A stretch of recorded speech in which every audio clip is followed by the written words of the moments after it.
बचेंद्री पाल का जन्म उत्तरांचल के चमोली जिले में बप्पा गांव में 24 मई 1954 को हुआ। बचेंद्री की मां हंसा देई नेगी और पिता किशन सिंह पाल की तीसरी संतान है। पिता पढ़ाई का खर्च उठाने में असमर्थ थे, अतः बचेंद्री को 8वीं से आगे की पढ़ाई का खर्च सिलाई कढ़ाई करके जुटाना पड़ा। 10वीं पास करने के बाद बचेंद्री के प्रिंसिपल ने उनके पिता को उनकी आगे की पढ़ाई के लिए सहमत किया। बचेंद्री ने ऐसी विषम मतलब बुरी स्थितियों के बावजूद संस्कृत से एमए और फिर बीएड की शिक्षा हासिल की। लक्ष्य की प्राप्ति इसी समर्पण भाव से ने उन्हें एवरेस्ट पर विजय पाने वाली पहली भारतीय पर्वतारोही होने का गौरव दिलाया। बचेंद्री को पहाड़ों पर चढ़ने का चाव बचपन से ही था। जब इनका बड़ा भाई उन्हें पहाड़ पर चढ़ने से रोकता था और इनसे 6 साल छोटे भाई को पहाड़ पर चढ़ने के लिए उकसाता था, तब बचेंद्री को बहुत बुरा लगता था। वो सोचती थी कि भाई यह क्यों नहीं समझता कि जो काम छोटा भाई कर सकता है वो उसकी यह बहन भी कर सकती है।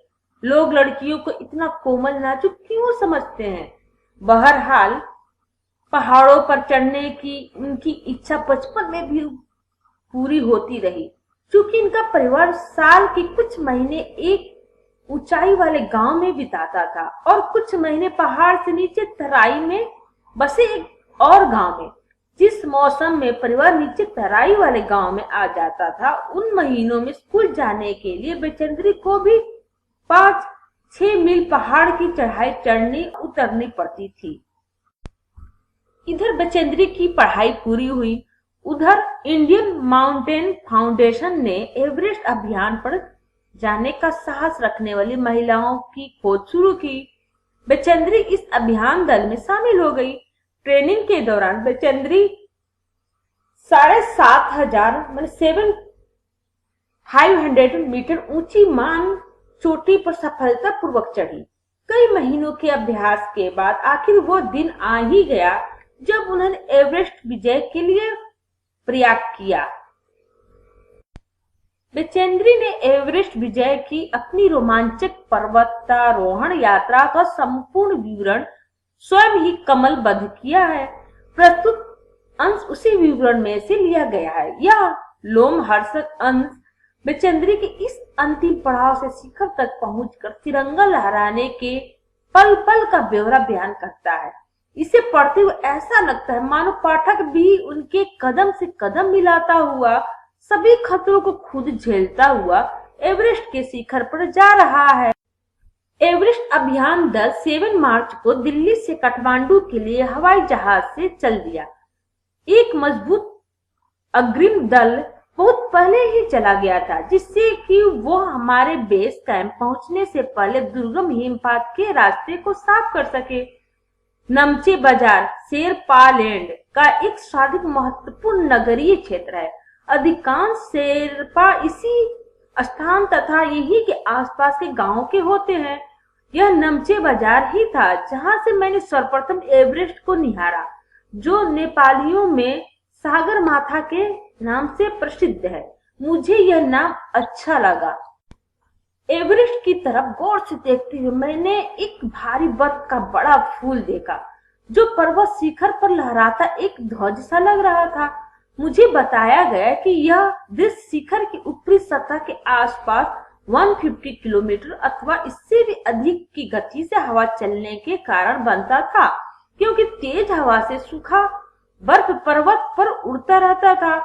बर्फ का यह ध्वज 10 किलोमीटर या इससे भी लंबा हो सकता था।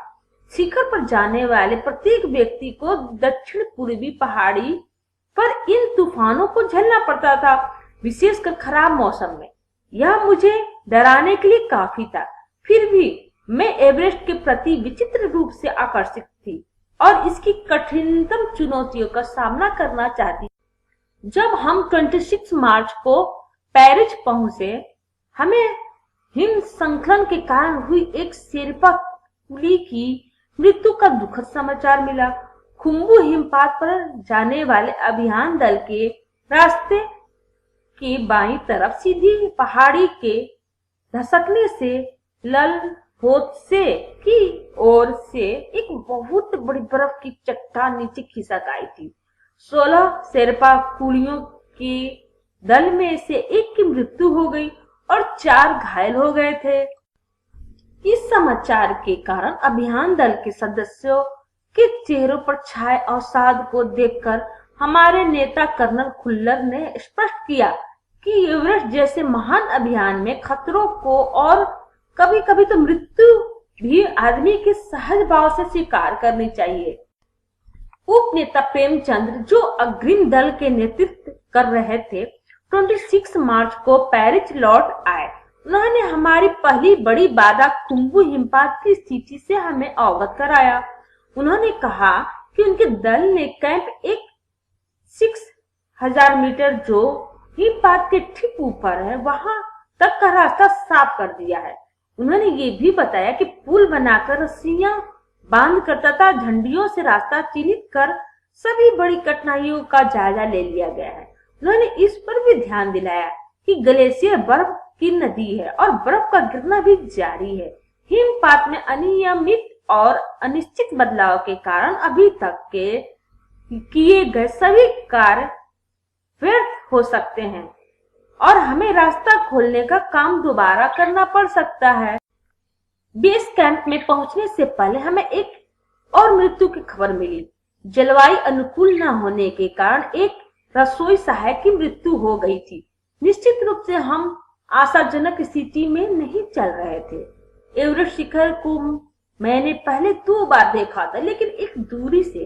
बेस कैंप पहुंचने पर दूसरे दिन मैंने एवरेस्ट पर्वत तथा इसकी अन्य श्रेणियों को देखा। मैं भौचक्की होकर खड़ी रह गई और एवरेस्ट लहोत्से और नुत्सी की ऊंचाइयों से घिरी बर्फीली टेढ़ी मेढ़ी नदी को निहारती रही। हिमपात अपने आप में एक तरह से बर्फ के खंडों का अव्यवस्थित ढंग से गिरना ही था। अव्यवस्थित मतलब खराब ढंग से गिरना ही था। हमें बताया गया कि ग्लेशियर के बहने से अक्सर बर्फ में हलचल हो जाती है, जिससे बड़ी बड़ी बर्फ की चट्टानें तत्काल गिर जाया करती थी और अन्य कारणों से भी अचानक प्राय खतरनाक स्थिति धारण कर लेती थी। सीधे धरातल पर दरार पड़ने का विचार और इस दरार का गहरे चौड़े हिम विवर में बदल जाने का मात्र ख्याल ही बहुत डरावना था। इससे भी ज्यादा भयानक इस बात की जानकारी थी कि हमारे संपूर्ण प्रवास के दौरान हिमपात लगभग 1 दर्जन आरोहियों और कुलियों को प्रतिदिन छूता रहेगा। दूसरे दिन नए आने वाले अपने अधिकांश सामान को हम हिमपात के आधे रास्ते तक ले गए।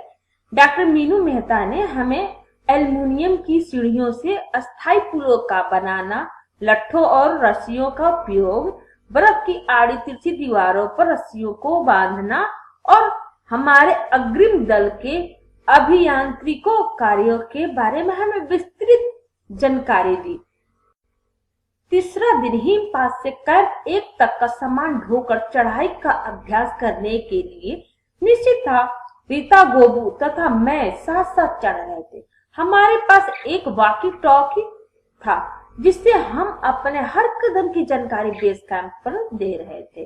कर्नल खुल्लर उस समय खुश हुए जब हमने उन्हें अपने पहुंचने की सूचना दी, क्योंकि कैंप 1 पर पहुंचने वाली केवल हम 2 ही महिलाएं थी। अंग दोरजी, लोपसोंग और गगन बिस्सा अतः साउथ कोल पहुंच गए और 29 अप्रैल को 900 मीटर पर उन्होंने कैंप 4 लगाया। यह संतोषजनक प्रगति थी। जब अप्रैल में मैं बेस कैंप में थी, तेनजिंग अपनी सबसे छोटी सुपुत्री डेकी के साथ हमारे पास आए थे। उन्होंने इस बात पर विशेष मोहर दिया कि दल के प्रत्येक सदस्य और प्रत्येक शेरपा कुली से बातचीत की जाए। जब मेरी बारी आई, मैंने अपना परिचय यह कहकर दिया कि मैं बिल्कुल ही नौसिखिया हूँ और एवरेस्ट मेरा पहला अभियान है।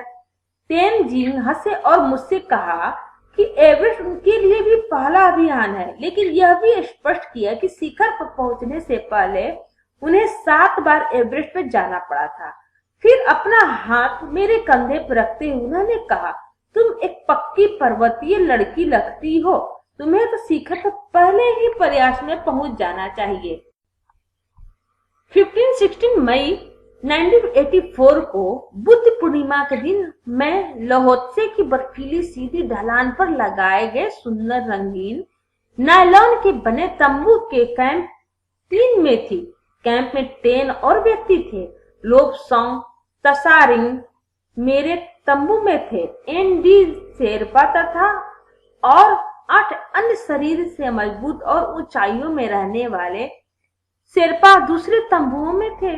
मैं गहरी नींद में सोई हुई थी कि रात में 12:13 बजे के लगभग मेरे सिर के पिछले हिस्से में किसी एक सख्त चीज के टकराने से मेरी नींद अचानक खुल गई और साथ ही एक जोरदार धमाका भी हुआ। तभी मुझे महसूस हुआ कि एक ठंडी बहुत भारी कोई चीज मेरे शरीर पर से मुझे कुचलती हुई चल रही है। मुझे सांस लेने में भी कठिनाई हो रही थी। ये क्या हो गया था? एक लंबा बर्फ का पिंड हमारे कैंप के ठीक ऊपर लोहोत्से ग्लेशियर से टूटकर नीचे आ गिरा था और उसका विशाल हिमपुंज बन गया था। हिमखंडों, बर्फ के टुकड़ों तथा जमी हुई बर्फ के इस विशालकाय पुंज ने एक एक्सप्रेस रेलगाड़ी की तेज गति और भीषण गर्जना के साथ सीधी ढलान से नीचे आते हुए हमारे कैंप को तहस-नहस कर दिया।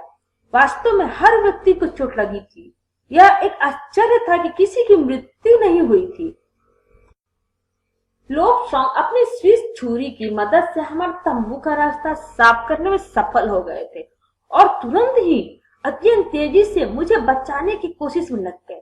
थोड़ी सी भी देर का सीधा अर्थ था मृत्यु। बड़े बड़े हिमखंडों पिंडों को मुश्किल से हटाते हुए उन्होंने मेरे चारों तरफ की कड़े जमे बर्फ की खुदाई की और मुझे उस बर्फ की कब्र से निकाल बाहर खींच लाने में सफल हो गए। सुबह तक सारे सुरक्षा दल आ गए थे और 16 मई को प्रातः 8 बजे तक हम प्राय सभी कैंप 2 पर पहुंच गए थे। जिस शेरपा की टांग की हड्डी टूट गई थी उसे खुद के बनाए स्ट्रेचर पर लिटाकर नीचे लाए। हमारे नेता कर्नल खुल्लर के शब्दों में यह इतनी ऊंचाई पर सुरक्षा कार्य का एक जबरदस्त साहसिक कार्य था। सभी 9 पुरुष सदस्यों को चोटों अथवा टूटी हड्डियों आदि के कारण बेस कैंप में भेजना पड़ा। तभी कर्नल खुल्लर मेरी तरफ मुड़कर कहने लगे, क्या तुम भयभीत थी? जी हाँ। क्या तुम वापस जाना चाहोगी? नहीं, मैंने बिना किसी हिचकिचाहट के उत्तर दिया। जैसे मैं साउथ कोल कैंप पहुंची, मैंने अगले दिन ही अपनी महत्वपूर्ण चढ़ाई की तैयारी शुरू कर दी। मैंने खाना, कुकिंग गैस तथा कुछ ऑक्सीजन सिलेंडर इकट्ठे किए। जब दोपहर 1:30 बजे बिस्सा आया, उसने मुझे चाय के लिए पानी गर्म करते देखा कि जय और मीनू अभी बहुत पीछे थे। मैं चिंतित थी क्योंकि मुझे अगले दिन उनके साथ ही चढ़ाई करनी थी। वे धीरे धीरे आ रहे थे क्योंकि वो भारी बोझ लेकर और बिना ऑक्सीजन के चल रहे थे। दोपहर बाद मैंने अपने दल के दूसरे सदस्यों की मदद करने और अपने एक थर्मस को जूस से और दूसरे को गर्म चाय से भरने के लिए नीचे जाने का निश्चय किया। मैंने बर्फीली हवाओं में ही तंबू से बाहर कदम रखा। जैसे ही मैं कैंप क्षेत्र से बाहर आ रही थी, मेरी मुलाकात मीनू से हुई कि और जय अभी कुछ पीछे था। मुझे जय जिनेवा स्पर की चोटी के ठीक नीचे मिला।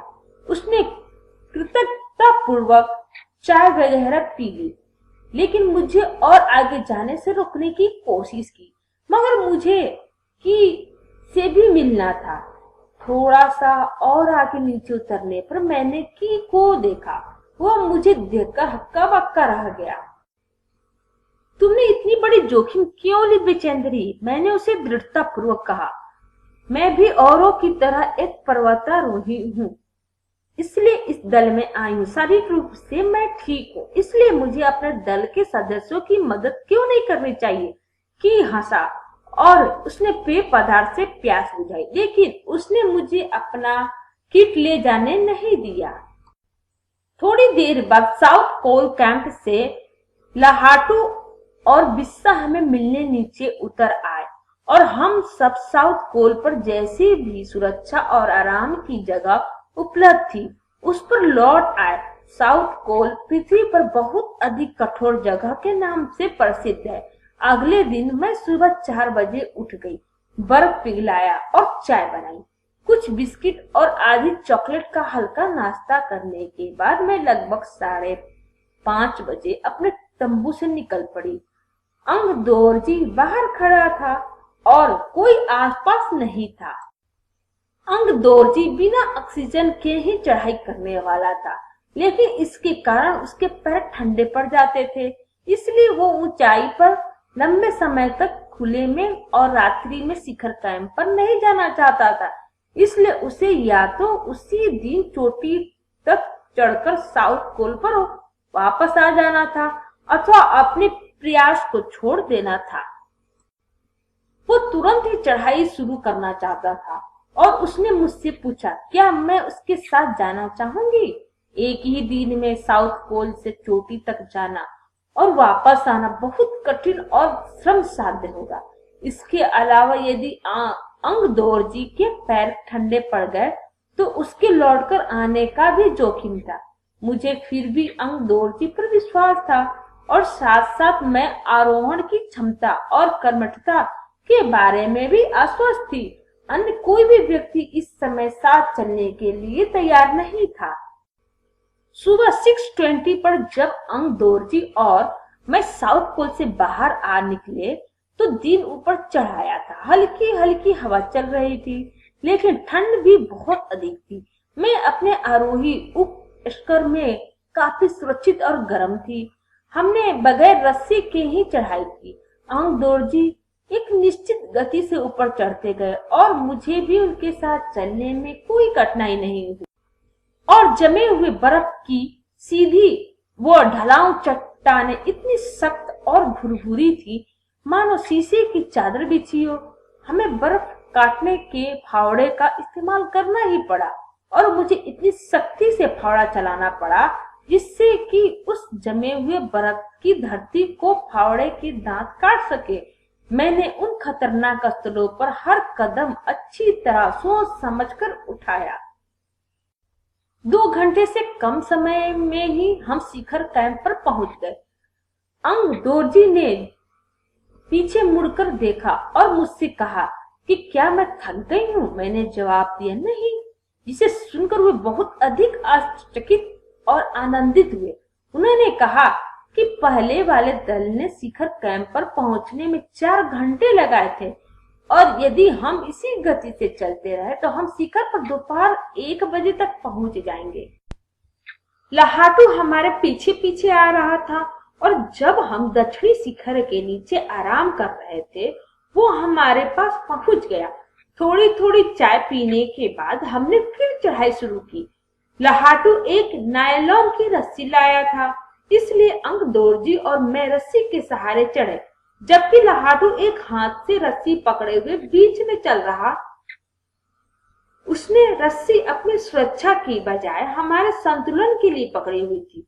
लहाटू ने ध्यान दिया कि मैं इन ऊंचाइयों के लिए सामान्यतः आवश्यक 4 लीटर ऑक्सीजन की अपेक्षा लगभग 2.5 लीटर ऑक्सीजन प्रति मिनट की दर से लेकर चढ़ रही थी। मेरे रेगुलेटर पर जैसे ही उसने ऑक्सीजन की आपूर्ति बढ़ाई, मुझे महसूस हुआ कि सपाट और कठिन चढ़ाई भी अब आसान लग रही थी।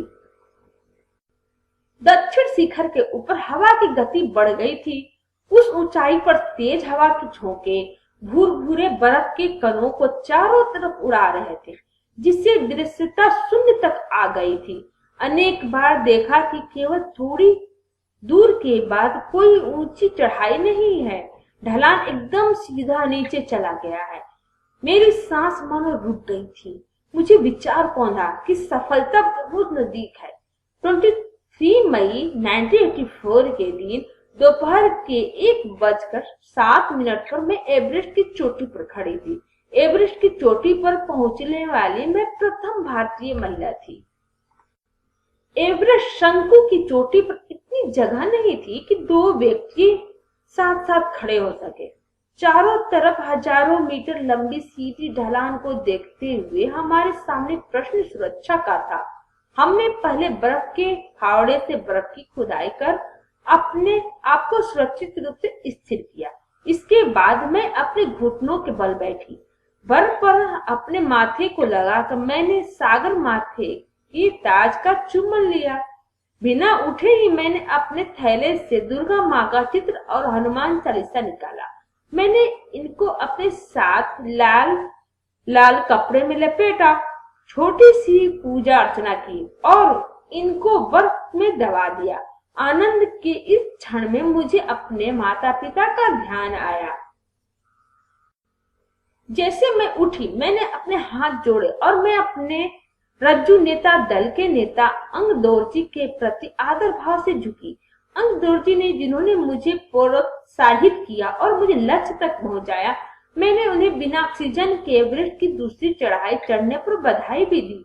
उन्होंने मुझे गले से लगाया और मेरे कानों में फुसफुसाया, दीदी तुमने अच्छी चढ़ाई की, मैं बहुत प्रसन्न हूँ। कुछ देर बाद सोनम पुलजर पहुंचे और उन्होंने फोटो लेने शुरू कर दिए। इस समय तक लाहाटू ने हमारे नेता को एवरेस्ट पर हम चारों के होने की सूचना दे दी थी। तब मेरे हाथ में वॉकी टॉकी दिया गया। कर्नल खुल्लर हमारी सफलता से बहुत प्रसन्न थे। मुझे बधाई देते हुए उन्होंने कहा, मैं तुम्हारी इस अनूठी उपलब्धि के लिए तुम्हारे माता पिता को बधाई देना चाहूंगा। वे बोले कि देश को तुम पर गर्व है और अब तुम इस ऐसे संसार में वापस जाओगी जो तुम्हारे अपने पीछे हुए संसार से एकदम भिन्न होगा।